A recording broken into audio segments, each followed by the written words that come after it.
Hi, I'm Derrick Jensen. This is Resistance Radio on the Progressive Radio Network. The purpose of Resistance Radio is to help ignite a resistance movement to prevent the murder of the planet by capitalism and industrial civilization. To that end, every week I will interview some great writer or activist who is working toward the revolution of values we so desperately need if we are to stop this culture from killing the planet. Today's guest is Robert Jensen, no relation. He's a professor of journalism at the University of Texas, Austin, and he's the author of 7 books, including Arguing for Our Lives, Critical Thinking in Crisis Times, We Are All Apocalyptic Now, on the responsibility of teaching, preaching, reporting, writing, and speaking out, Getting Off, Pornography, and the End of Masculinity, and Writing Dissent, taking radical ideas from the margins to the mainstream. Hi, Robert, and welcome to the show. Great to be with you, Derrick. Thanks. I've loved your work for years. So I think I'd like to start by asking you about an essay you wrote called Pornography is What the End of the World Looks Like. And so what do you mean by that? Well, let's start with what I don't mean. I don't mean that pornography is going to bring about the end of the world. It's not a hysterical kind of claim. But for about the past 24 years now, I've had done some work on pornography, both research, writing, and activism. And so I've seen not only pornography, but what pornography does in the world. And the longer I worked on that issue, the more I realized that pornography was important not simply because of what we might call the material harms that result from it, what happens to people who are used in the production of pornography, what happens to people in relationships with men who habitually use pornography. Not just questions about what's the relationship of pornography to rape culture. All those are very important. But I think the other reason pornography is such an important issue is that it gives us a kind of window into the culture, or as I've written before, it holds up a mirror to us. And what it tells us about ourselves as a culture is not very pretty. Pornography is really about, in some ways, the end of empathy. It's a media genre that sexualizes the domination-subordination dynamic that sort of defines heterosexuality, men dominating women, women submitting to men. It sexualizes that domination-subordination dynamic. And when men are socialized to find sexual pleasure in that, what you see is essentially, among other things, the death of empathy. I think pornography contributes to a pattern in men of being unable to empathize primarily with women, men being unable to recognize how their sexual behavior affects women. But I think it generalizes beyond that. That domination-subordination dynamic in pornography is, of course, not the only domination-subordination dynamic in the world today. And I think that anywhere we lose our capacity to empathize gives us a glimpse into essentially what the end of the world looks like. That is, when we can not only fail to empathize with other people, but in a sense fail to empathize with the larger living world. And I realize that the claim, pornography is what the end of the world likes, sounds hyperbolic, but in a very real sense for me, after nearly a quarter century of thinking about this, it seems all too accurate. So how, you said that this is just one of the domination-subordination relationships. Let's try to be really clear, how does this, what are some of the other domination-subordination relationships that you're talking about, and what is the relationship of this to, for example, capitalism? Right. Well, basically we live surrounded in, bathed in, immersed in hierarchies of varying kinds. The hierarchy we've been talking about is male over female, which happens in a system we call patriarchy. A lot of people think that's an old-fashioned word. I happen to think it's still a very accurate word. We look around the world and we see patriarchal cultures. Now, those cultures can vary in dramatic ways. The contemporary United States is different than contemporary Afghanistan, for instance. But although the forms by which men dominate women can change over time and within societies, we're still talking about that hierarchy, the assumption of the inherent nature of male domination. And that's what patriarchy claims, that this is not something that men just do. It's something that's sort of inherent to human nature. Well, what we know from the history of human beings, of course, is that patriarchy is not a permanent part of the human condition, that there were pre-patriarchal societies, and there can be, by definition, then post-patriarchal societies. But that naturalizing of hierarchy is very common whenever there is hierarchy. So you mentioned white supremacy, the claim that was made overtly for many hundreds of years that white people were naturally superior to and therefore appropriately dominant over non-white people. In the United States, that takes a particular intensity around white Indian relationships, white indigenous relationships, and white-black relationships. And that's what we call white supremacy, again, a term some people feel is old-fashioned, but I think is very accurate. And again, the way that white supremacy plays out changes over time and among societies. The United States is not a white supremacist society in the same sense today that it was in the year I was born, 1958, for instance. But the underlying assertion of the naturalness of hierarchy remains. You mentioned capitalism. Of course, economic relationships in this society are based on hierarchy, on the right that some claim to acquire a grotesquely disproportionate share of the world's wealth and use it to their own advantage, ignoring the basic human needs and human rights of other people. Well, that's a kind of hierarchy. It's a domination-subordination dynamic. And again, there's an attempt to naturalize it. Rich people will tell you that they're just naturally smarter, harder working, whatever it may be.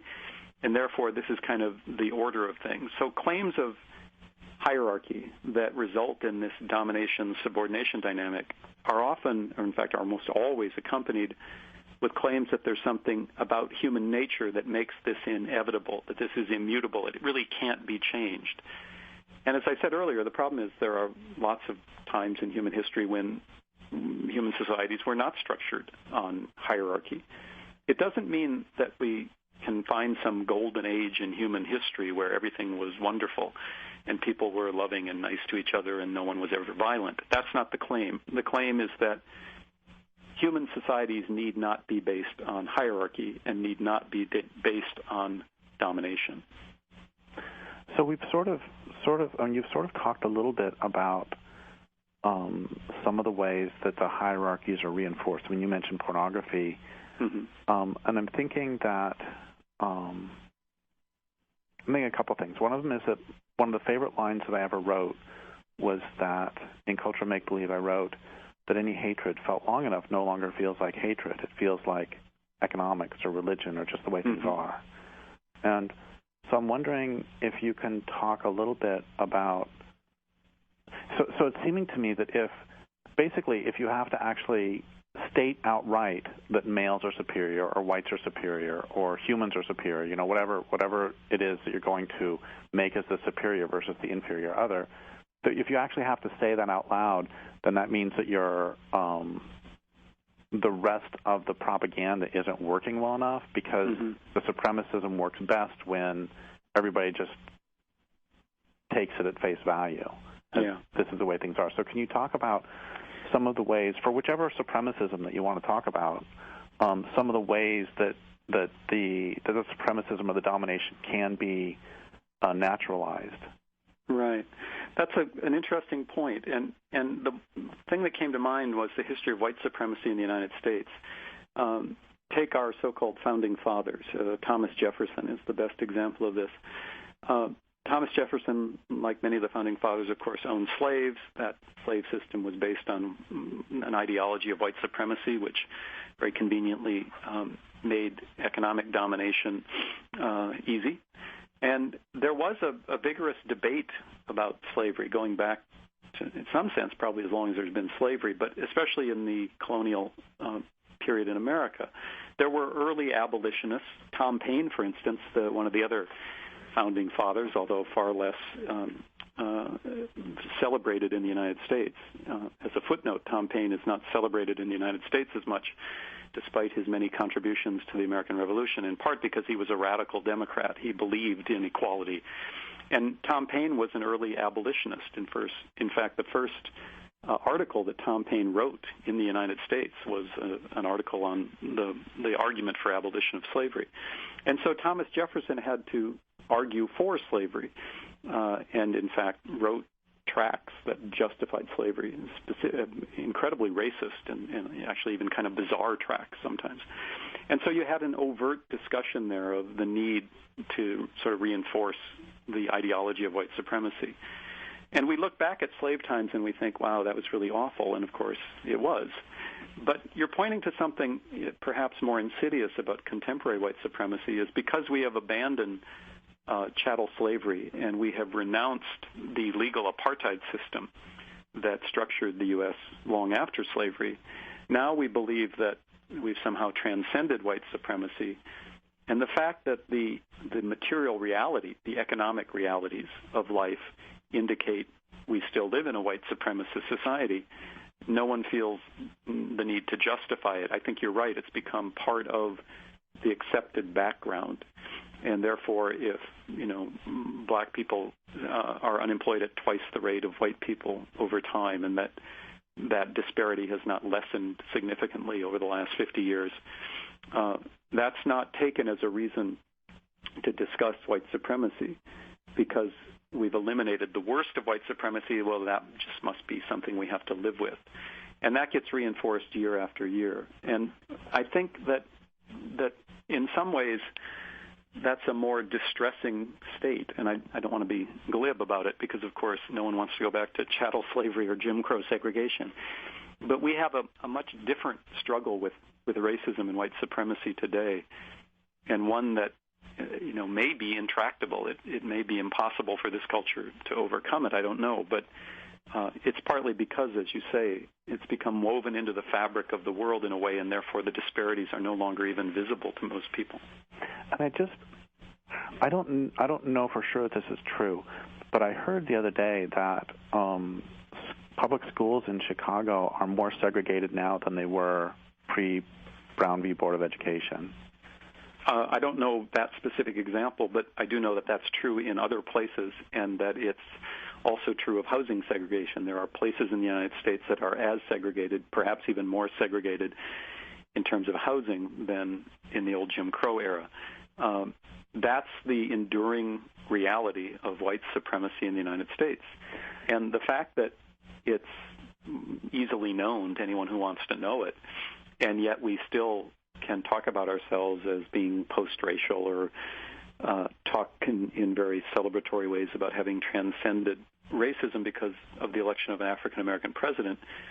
The data on the ground doesn't lie, nor do the studies, and there's been a number of very good studies that indicate the depth of unconscious racism in which the white majority, soon not to be the majority anymore, but for now the white majority in the United States, that holds unconscious racist beliefs, which are easily demonstrated through a variety of different social science methods. Well, all of that, again, anybody who wants to know it can know it. It's right there at the surface. It's not some, deep, lurking, complex reality. And yet we don't know how to come to terms with it. And it seems to me that the fact that we don't come to terms with it is evidence of the sort of power of white supremacy. If we really had transcended racism and were no longer a white supremacist society, it seems to me we wouldn't have any trouble talking about this, because we'd be trying to figure out how to change it. If racial segregation and the economic disparities that come along with racial segregation, if the inadequate schooling that comes along with those economic disparities were so obvious, we would talk about the racialized nature of them. But we're terrified as a culture to talk about that, precisely because we know we have not transcended that deep white supremacy that defined us for so long. I keep thinking about, whenever I think about issues like this, I always think about R.D. Laing's 3 rules for a dysfunctional family, which are: Rule A is don't. Rule A1 is Rule A does not exist, and Rule A2 is never discuss the existence or non-existence of Rules A, A1, or A2. Yeah. And the way this works in a domestic violence situation is that you can talk about anything you want except for the violence that you have to pretend isn't happening, or the incest or whatever. You can talk about all these things, and you can't talk about the fact that you can't talk about them. And it's the same on the larger scale, that we can talk about all sorts of things except we can't talk about the fact that the schools are still segregated, or we can't talk about the fact that the economic disparity. We can't talk about the fact that corporations are killing the planet. Yeah. And well, go ahead. Here's an example of how bizarre it can be. In the state of Texas, the University of Texas at Austin, where I teach, is the flagship school of the public university system, and it's a competitive admissions, and therefore a whole lot of kids in Texas want to come to UT, and not all can. And so for some time we had an affirmative action program to try to deal with the deep legacy and ongoing reality of white supremacy in the state of Texas. Now, many people, myself included, supported that. If we had problems with affirmative action, it was that affirmative action wasn't vigorous and robust enough. I, for instance, have argued we need quotas, that you actually need to impose numerical quotas if you want to actually achieve something like a just educational system. Okay. Well, the affirmative action program was gutted in the 1990s. It came back in attenuated form in the early 2000s, and the Supreme Court yesterday just ruled on another challenge to it and sent it back to the lower court in a complex technical decision. But the argument here is that Texas may not need an affirmative action, race-based affirmative action program anymore, because we found a non-race-based way to address it, and that's what in Texas we call the 10% rule, which is that if you graduate from the top 10% of any high school in the state of Texas, you have automatic admission to the University of Texas at Austin. Now, the way that helped racial diversity was precisely because the school systems are still so segregated that there are school districts where high schools are predominantly black and brown, and therefore the top 10% of those high schools will be able to go to UT. In other words, our solution to the enduring legacy of white supremacy is rooted in the enduring legacy of white supremacy in the public school system. Now, I don't even know, that's ironic, it's a paradox, it's insane, call it what you want. But we are so mute in the way that you're saying, so unable to talk about these problems that even when we try to address them, we address them at a superficial level without recognizing that our so-called solution is based on the depth of the problem. I think your point is well taken and right on, that denial, the inability to face these problems, works very similarly at the cultural level as it does at the level of a family, where everybody's had experience, if not within their own family, certainly within families we know, where that kind of denial was literally deadly. People die because of that kind of denial, and it's no different at the cultural level. People die because this culture cannot come to terms with racial injustice, economic injustice, and gender injustice. I think that's not at all an extreme statement. I think it's almost obvious.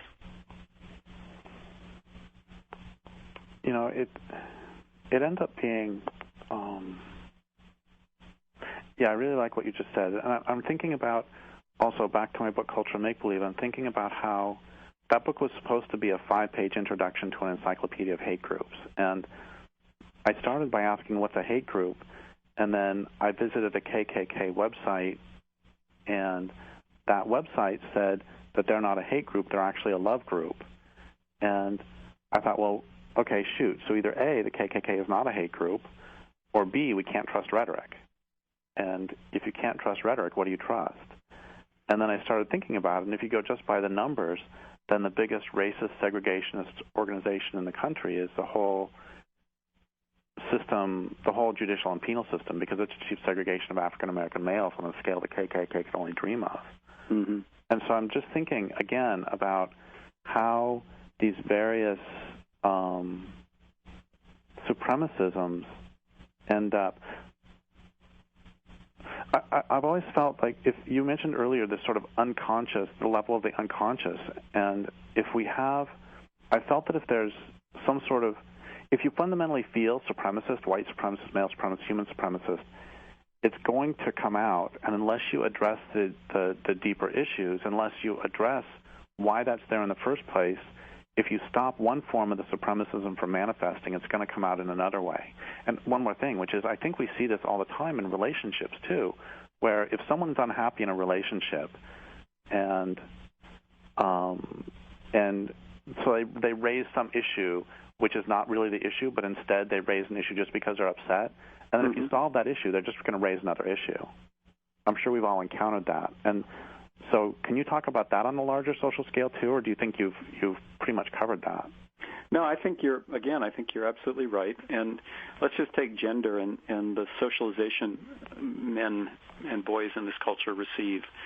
We talked about pornography and the increasingly cruel and degrading nature of pornography, the way that sexual gratification for the primarily male viewers of pornography is increasingly and more intensely tied to overt cruelty toward women and the degradation of women.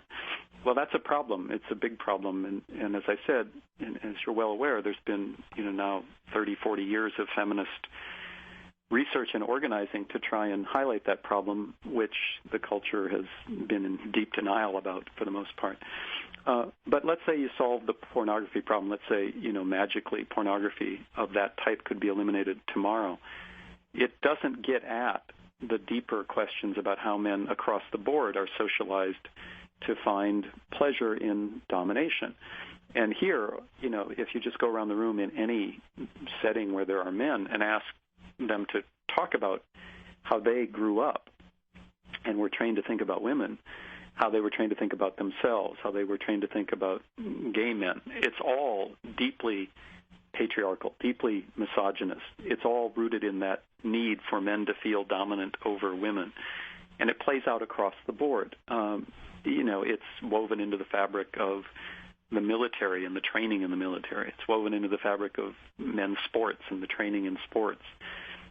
Because, as you're pointing out, it's not simply a problem of a generally good system where one thing got out of whack. It's a problem of a bad system. And until we can say that openly, we will always be missing the point in the same way that, as you're suggesting, whether it's a family or just a interpersonal relationship, if people don't deal with underlying problems in a system, the best you can do is patch things up for a while. And, sometimes patching things up for a while is better than the alternative, but it's not a solution. And that's where I think it's important to continue to make clear that we can make certain things better in the world. We can, for instance, reduce the number of coal-fired power plants that produce electricity in the world, and that would be a good thing. But that's not a solution if by solution we mean actually coming to terms with the underlying problems of a high-energy, high-technology world with 7 billion people, which is not sustainable. And so, going to these systemic and structural levels is really important. Now, not to go on too long, but the problem, of course, when you raise these questions, and I'm sure you get this all the time, is people say, well, you have to be realistic. And I've always found that amusing, that if you try to deal with the fundamental systemic and structural problems, you're told you're unrealistic. But if you try and deal with superficial manifestations of that system, patching them up, hoping that somehow that will solve the problems, somehow that's being realistic. In other words, the strategy that is doomed to fail is magically transformed into the most realistic strategy. And that's pretty crazy, I think. And I think that's one of the reasons that we stay. That's one of the ways that the supremacism, that the oppression is naturalized, is because we. It's there inherent in what you just said, that that's what's realistic, is that realism is staying within the system. And part of the problem, of course, is that capitalism has to declare itself the only way to be. It's part of the problem with all of this, I think, is sort of a monotheism or a mono something, a monopoly, really, that patriarchy is the only way that has ever been. Capitalism is the only way that's ever been. And you can't really deviate, so all solutions have to come from within that. Yeah. And I'm thinking of... I'm sorry, go ahead. No, well, I was just thinking of the place where that is the most bizarre claim, and you're right, it gets made all the time, is capitalism. Now, patriarchy, depending on how you chart it, it's been around, 8,000, 10,000 years maybe. And that's a small part of human history. The modern human has been on the planet for about 200,000 years. So at best, patriarchy constitutes maybe 5% of our evolutionary history. White supremacy, as we understand it today, is at most, 500 years old, an even smaller chunk of human history. But capitalism is a system that only developed in the last, depending again on how you chart it, 200, 250 years. The rise of the human exploitation of coal first, then oil and natural gas, the Industrial Revolution, the shift from basically feudal relations to mercantile relations and eventually to capitalist relations. That's all part of very contemporary history. Yet when I critique capitalism, and I'm sure this happens to you as well, people will say, well, that's just the way we've always done. There's always been buying and selling and trading. So people take any economic activity where people buy and sell or trade and assume that modern corporate capitalism is the same thing. Well, it's crazy. Yes, people have been exchanging goods and producing goods and distributing goods, but it hasn't been a human history defined by capitalism. For most of human history, even the basic notion of buying and selling didn't exist. In gathering and hunting societies, nobody was setting market prices for anything. You're talking about the need to naturalize, which is so, I think you're right, so much at the heart of claims of the legitimacy of hierarchies. And there's two versions of it, it seems to me, at least in the contemporary United States. One is theological. For instance, patriarchy is defended by many conservative Christians as God's will. It's right there in the text. Of course it's patriarchy. Now, men should be patriarchal. They should take their place at their natural place at the top of a family unit, for instance. But they should be benevolent patriarchs. They shouldn't beat their wives. They should treat their wives kindly. So it's not an argument against patriarchy when conservative Christians start critiquing some of the modern era. It's an argument for patriarchy. Now there's a secular version that used to be called sociobiology, now often is called evolutionary psychology, which tries to make the argument that basically this is just the way we're wired as animals, which again is refuted by most of human history. So this claim to naturalness comes in various forms, but you're absolutely correct from my point of view that all of it is about avoiding what is essentially a moral evaluation, taking seriously our capacity to evaluate human practice morally and recognize that those practices, when they're inconsistent with what we claim to be our moral principles, have to be discarded. Yet when we're talking about these systems, we're not just talking about changing the way markets work or eliminating pornography. We're really talking about a fundamental shift in how we understand ourselves, how we understand our relationship to each other, and then, of course, as you've written about so often, how we need to change our understanding of our place in that larger living world. Well, thank you for that answer, and that seems like a really good place for us to break for the station. So we will break now for a moment.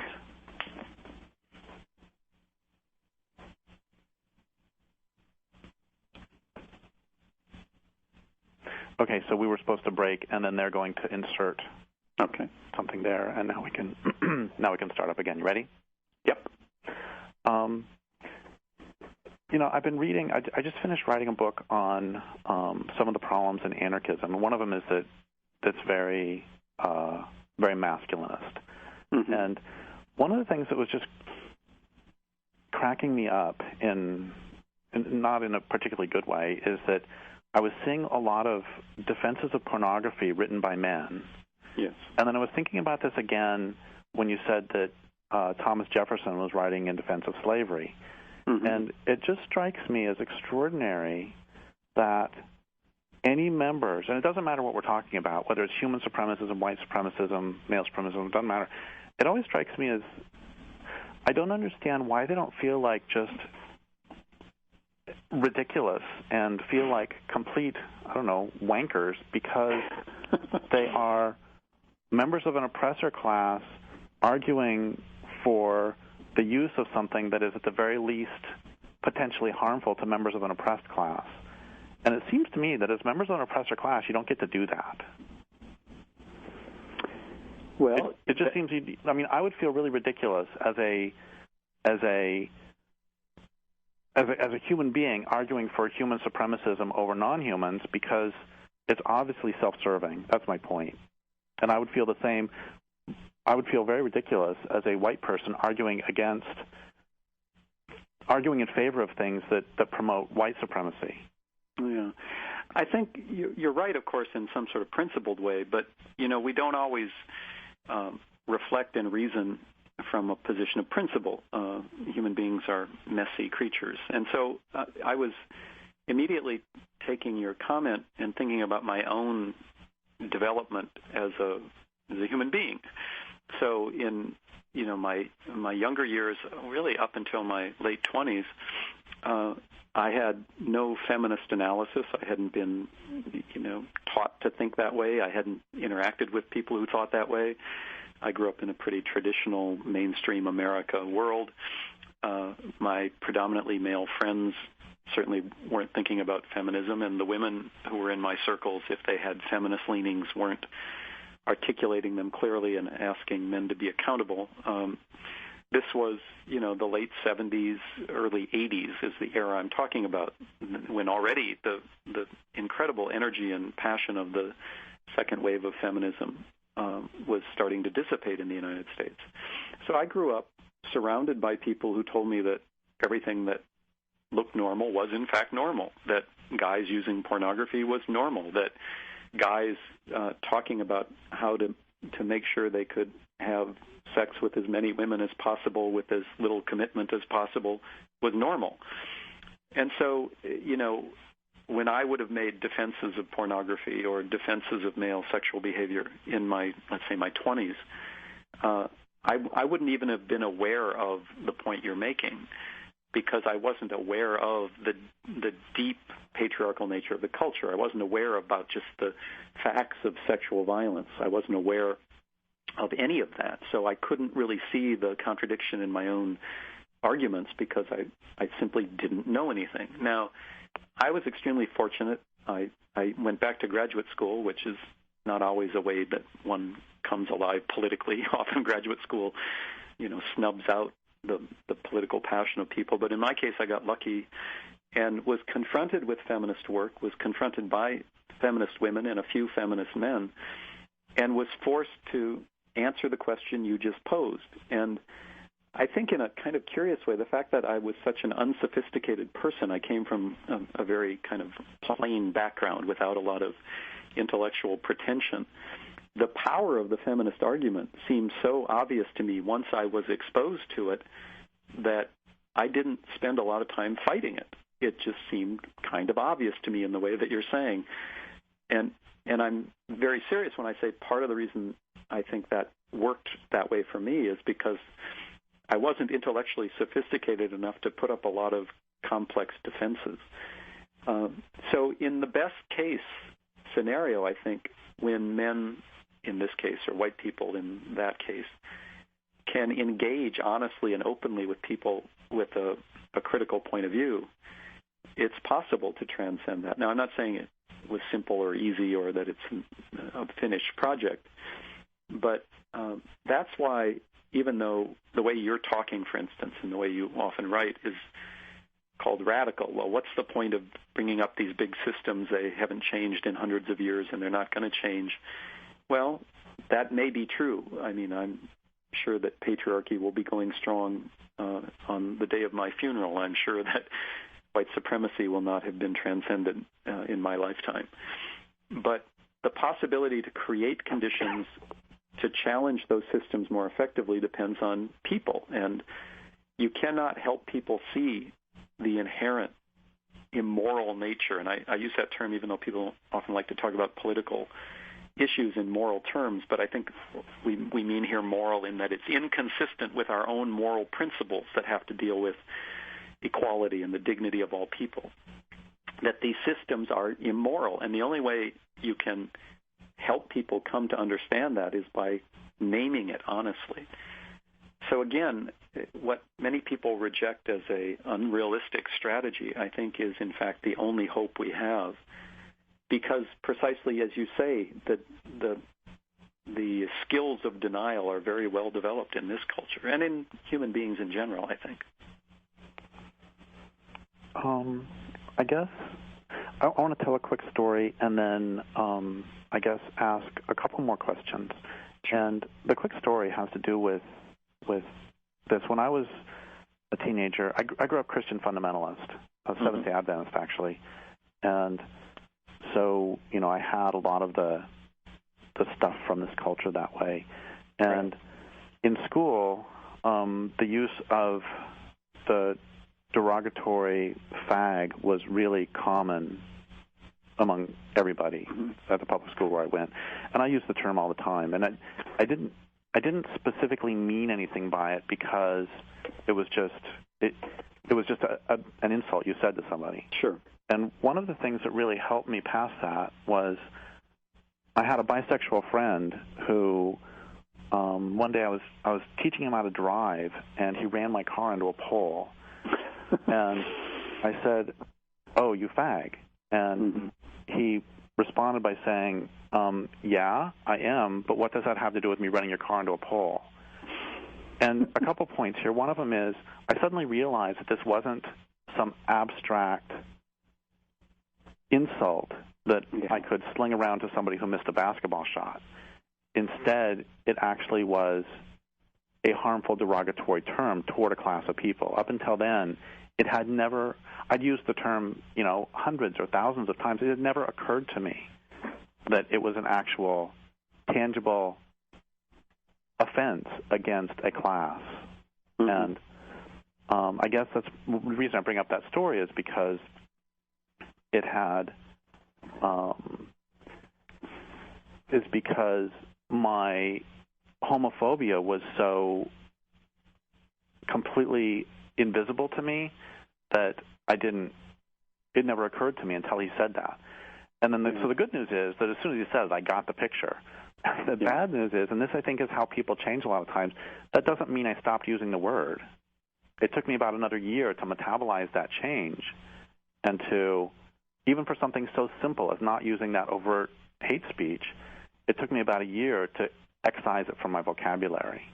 And I guess I just bring that up in terms of, I think, for me at least, that's one of the ways that change happens is that it's not because, somebody makes a really great argument to you when you're in grad school, but that doesn't mean that everything about you has changed. It takes time to incorporate those changes.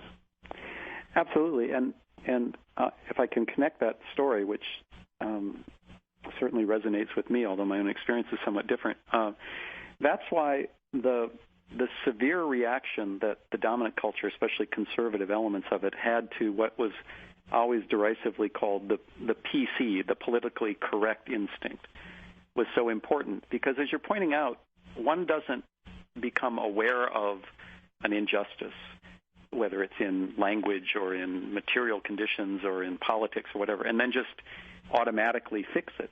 And this is sort of Aristotle's point about habit. Virtue is not simply achieved by knowing the right thing to do. It's a habit that has to be inculcated. Now, Aristotle's notion of what was virtuous might have been a little off in cases, but I think that's very true. And that's why the attending to language is so important, and why the right wing especially, but the dominant culture more generally, loved to laugh at people who tried to take language seriously. I right now go to a Christian church. I always have to explain it's a Christian church where nobody believes in God and nobody believes in the resurrection. So it's a somewhat unorthodox Christian church. But it's a church where people are trying to use that tradition for progressive, even radical ends, both theologically and politically.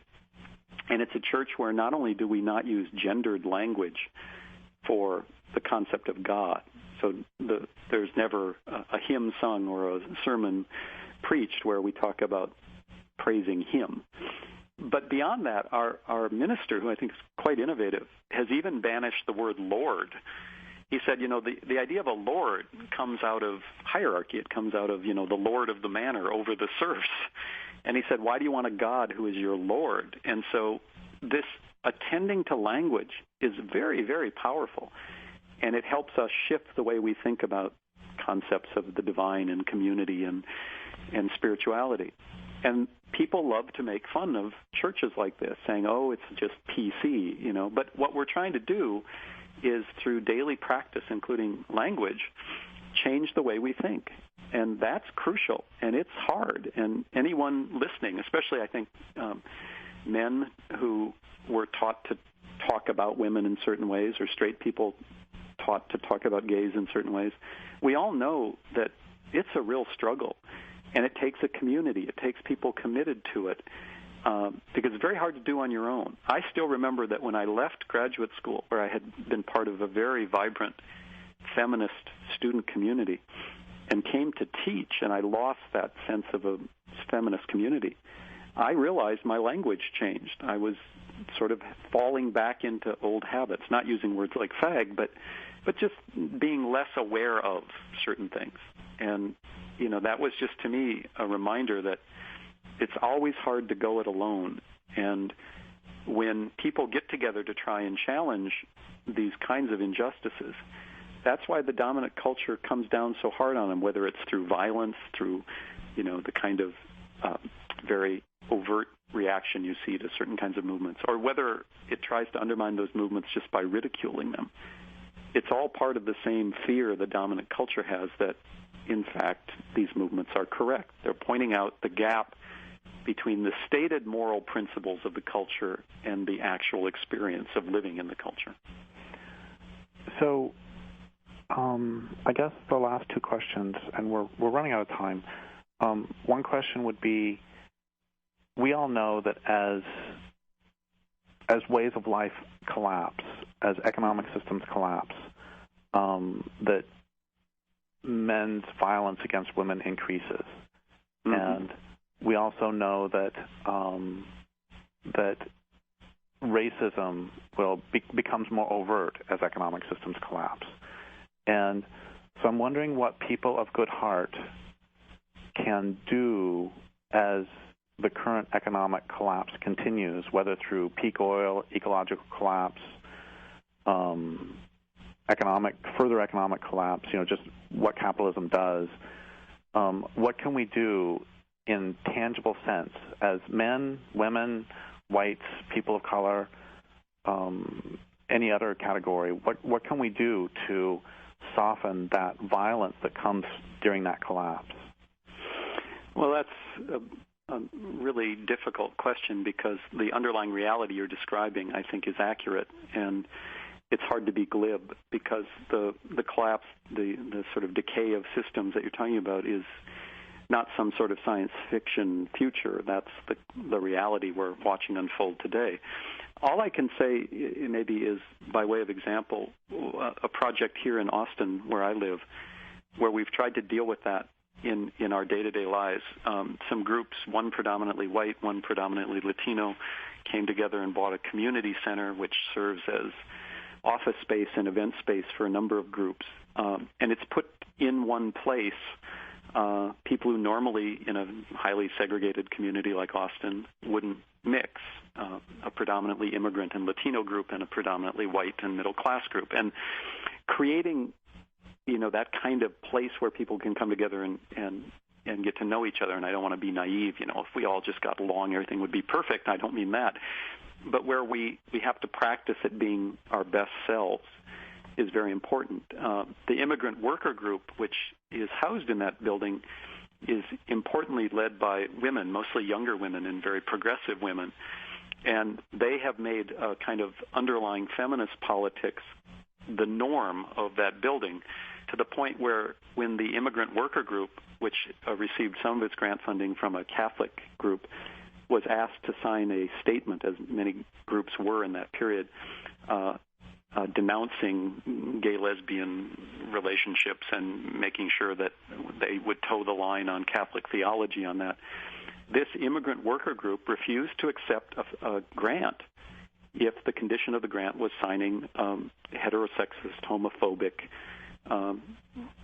promise like that. And I took that to be a great indication of what is possible when people come together and really listen to each other. So immigrant workers who came from predominantly Catholic backgrounds, who might not have come into the organization with pro-gay lesbian feelings through this process had come to the point where they were happy to reject funding to make a principled stand. And I thought, wow, the world is maybe heading off the cliff, but at least in the time we're here, we can try to cultivate these kinds of relationships, create spaces for them, and make that part of our political practice. Again, I don't want to be naive. I don't suggest that kind of communal spirit can, overcome capitalism tomorrow.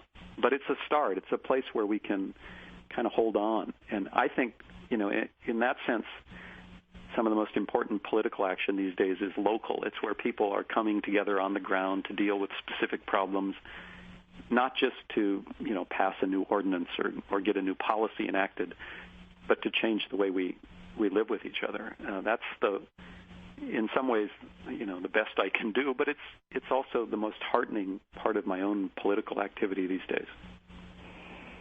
I guess the last question, and thank you for all that. I guess the last question is, as you've been talking about the denial, I've been thinking about this great quote by the American Indian writer Jack Forbes, and I'm just wondering if you can respond to that. He wrote, "What I came to realize is this: if a creature learns to completely accept captivity or slavery, if they erase all thoughts of freedom, they can suppress the pain. But if one wants to be free, one has to face the pain. One has to agonize to suffer through all the terror. One has to face up to what has happened, to face up to one's complete degradation." And I'm wondering if that difficult process provides one of our ways through or out of or past patriarchy, capitalism, supremacism. Yeah, I think that's right on target, that we have to have faith in freedom. And by freedom, I don't mean, some superficial political manipulation of that term, in contemporary American politics. I mean a deep sense that we are, in fact, free to love, and in a sense, free from the need to condition our own sense of safety on the exploitation of anyone else. That's what true freedom means. And how we achieve that, how we overcome the incredible impediments that this culture puts in the way of us really feeling free, really being free and being able to act on it, even in the face of fear and terror. That might be the most succinct summary of the political challenge we face. And the impediments are not just, state violence or the concentration of wealth. The impediments are the cheap and easy pleasures of the contemporary world. Cheap food, cheap drugs, cheap entertainment, mass spectacle entertainment. There's a lot of things to dull the pain, and in that sense, it may sound kind of paradoxical and maybe counterintuitive, but political organizing to some degree might be about helping people feel that pain rather than dull it. Well, and that's why community, I think, is so important. It's because it's very hard to go through that process alone. No, I would say it's impossible to go through it alone. You will go mad if you try to work this out. Just as a way to make this tangible again, when I give talks on the feminist critique of pornography, I often get young men who come up and say, I agree with that analysis. I've had trouble with my own use of pornography. It's constrained my imagination. I feel addicted to it. I can't stop. It's ruining my relationship with my girlfriend. I hear all of these kinds of things. And they'll say, what can I do?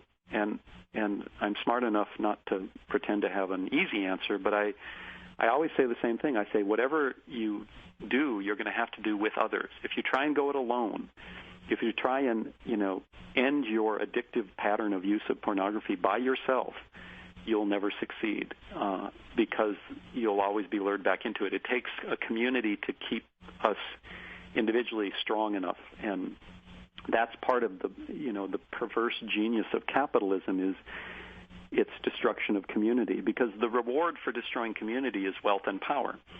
And therefore, in capitalism, community will be and has been destroyed. And it's our task to rebuild it, and not some superficial notion of community that, involves, a recreation center where we all get together and play checkers, but real community where people are responsible for each other. And that's not easy to create in this culture, but it is, I think you're right, the core of any kind of progressive or radical politics. Well, thank you so much, Bob. I would love to do this again sometime. So would I. It's very stimulating thoughts, and I'm really grateful for it. It got me thinking a lot, so thanks. Thank you very much for listening. My guest today has been Robert Jensen. This is Derrick Jensen for Resistance Radio on the Progressive Radio Network.